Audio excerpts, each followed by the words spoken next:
with the weather cooling down and everything, I figured this would be a good time to start going over some chili recipes. And I've got a decent little variety here. We've got a traditional Texas-style chili, which is called bowl of red.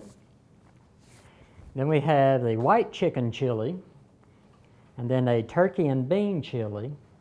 And the final one is a vegetarian style chili. That one actually surprised a lot of you. It does have a lot of flavor for being vegetarian. But tonight we're going to start off with a bowl of red. Let's see. I'm going to go ahead and grab out some boneless chuck.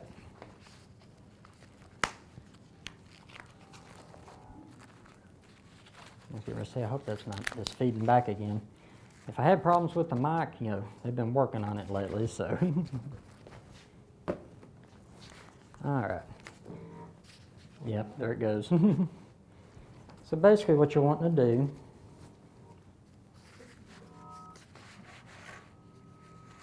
I may have to turn that off if it continues doing that. Yeah, it actually went off again.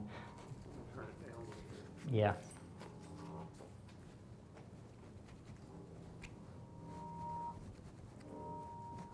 They had problems with this thing the other day.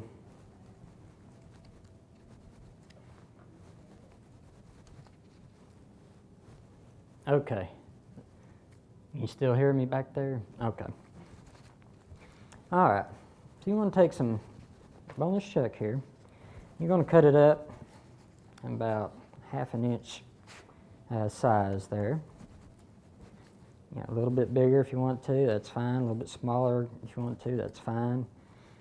But I like a decent 1/2 inch should work just fine for it. Okay. Now you're gonna sear this off in a little bit of oil.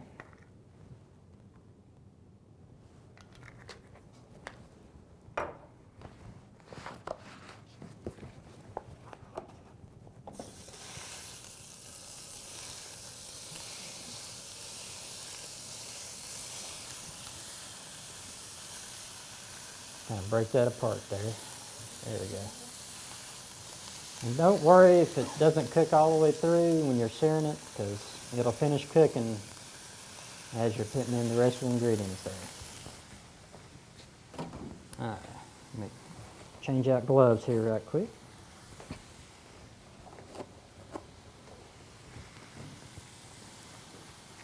Okay. Now one of the other things I'm going to do, you want to take some red chilies.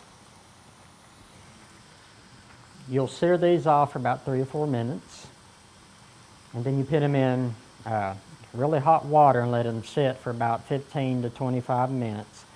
That way it softens up the skin, which I went ahead and did that.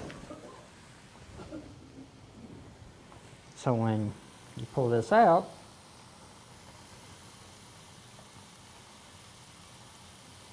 let me get this other cutting board here.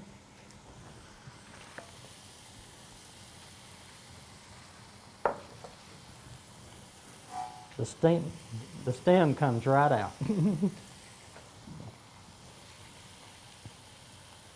then you're just going to pull out the seeds here. Yeah, I'm still fading in and out. I can hear that now. Okay. I've already done these other ones, so let's take these in a blender.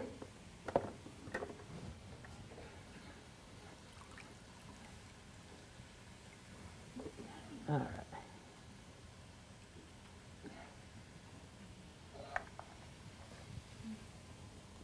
Now it calls for a 1/4 cup of water.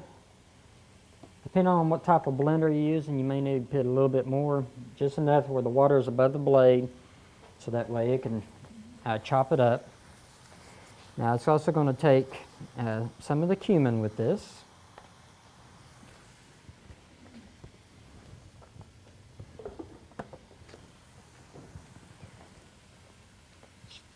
Just start it off on low there, just pulse it a couple times. You may have to scrape the edges down a little bit.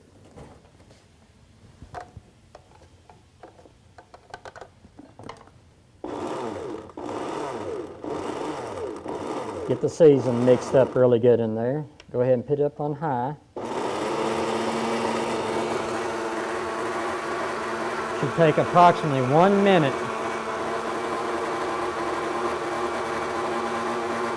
Yeah, there it goes. You'll start seeing it get a rich yellowish, a reddish orange color. And that's what you want. Okay. Go ahead and stir up the beef some here.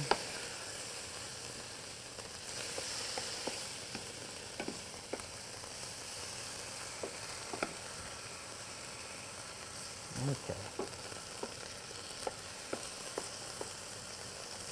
Basically, just stirring that enough, just get some color around it.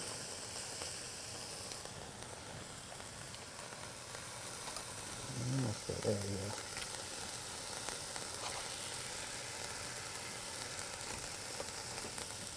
go. All right.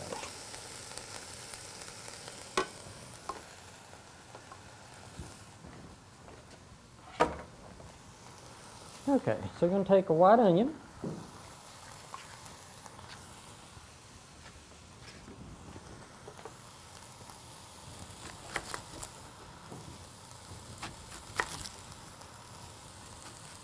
I'm going to chop this up approximately 1/4 inch cube.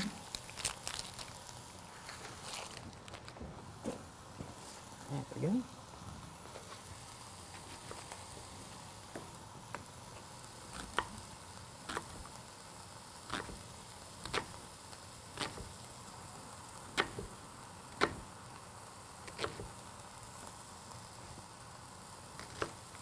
All right.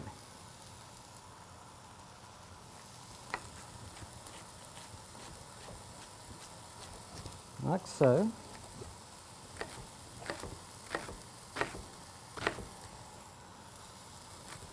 Just go ahead and throw this in there with your beef. Saute up a little bit in there.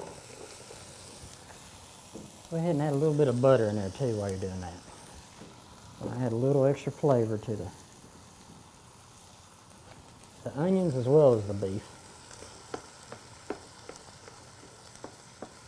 All right.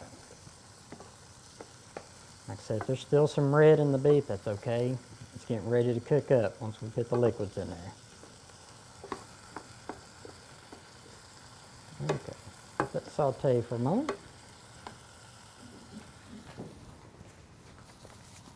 All right, now you can use the fresh garlic or you can use the canned minced garlic. Now a lot of times you'll find it easier using the minced garlic if you want to. And it works just as well.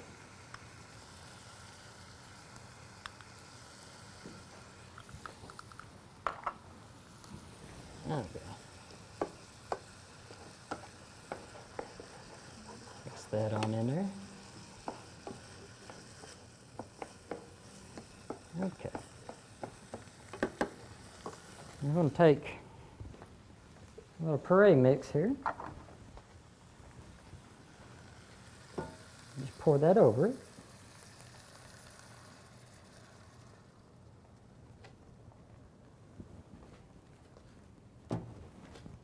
Stir that in. You want to add a little bit of water. You want it to at least cover the meat. And the recipe says about 2 inches. It depends on the pan that you're using, really. Just enough to cover it up, because it is going to cook down. And as it's cooking, you're going to be adding a little bit more water as needed. So this is also a really good recipe to cook in a crock pot too, if you want to, because you can slow cook this all day and make that meat nice and tender, and really brings out the flavors too, because you don't want to cook it too fast, because it'll be spicy hot, but you want to incorporate and layer the flavors in it and cook it in slowly like that, and it'll really absorb into the meat and give it so much more flavor. Okay. Now, I'm going to take our other seasonings here. Got our chili seasoned, oregano, cayenne. Now this one, like I said, this is typically a very hot dish. I'm actually cutting back on this one to make it a little bit milder for some of y'all. But then, yeah, on a cold day, this will definitely clear out the sinuses. Let me put it that way. There we go. Okay. Now, it's a little bit of Tabasco.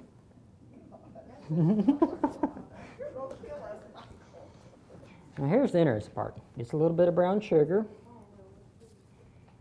and cornmeal. Now the recipe said corn flour. That was a misprint. It's actually cornmeal. That not only acts as a thickening agent, but it adds to the texture as well. Okay. So basically, with that, you'd bring that back to a boil again. What does the vinegar do for that? The vinegar, it draws out the heat into it. This is, like I said, this is definitely a hot or spicy hot dish. And so it's not there for a preservative. It draws out the flavors. And so what you'll do, once you get that back up to a boil, which it's already starting to boil, you want to go ahead and cover it and just turn it down. Now you can cook this, for another 2 to 4 hours, or you can cook it all day, depending on how much you're making and how hot you want it. Because you just add a little bit of water, make sure you're not scorching the meat if you're doing it on in a skillet. If you're doing it in a crock pot, you won't have to worry about it as much. Like I said, this is definitely, yeah. How does the length of cooking time affect the flavor and the texture? Like Well, it thickens it up, and plus the meat has more time to absorb the flavor into it, and it incorporates like the onions and stuff. It'll soften them up, and it helps to really draw all the flavors in together that way. better cooked longer. Yeah. I mean, you can eat it right now here in about 10 minutes, and once the meat's finished cooking, you can go ahead and eat it thin. But it's going to have, it's going to be not necessarily a tomato flavors, but it's going to be kind of a rustic flavor because some of the ingredients really haven't incorporated into the meat yet. But as it slowly cooks, the meat's going to be tender, more tender, of course, but it's going to have more flavor incorporated through it as it cooks longer. Okay. So you go ahead and just put that down on low and let that cook. Once it's done,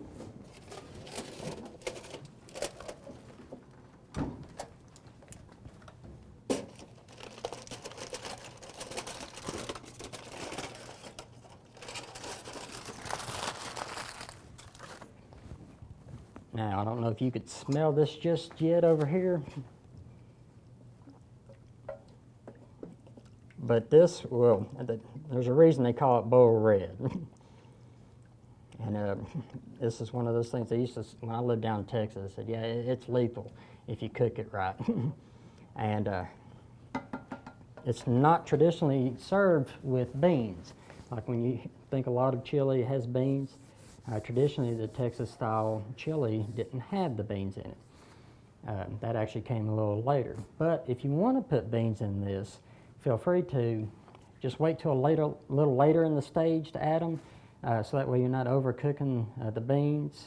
And use the kidney beans, dark or light, either one would be just fine. Well, can I put you bake it, bowl it up and eat it like that? Yep, And they don't put it over rice or pasta or anything? just like that. Now it does go really good with rice.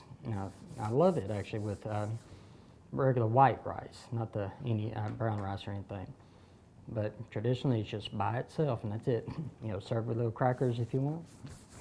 Really good on a cold day. Like I said, it'll definitely heat you up.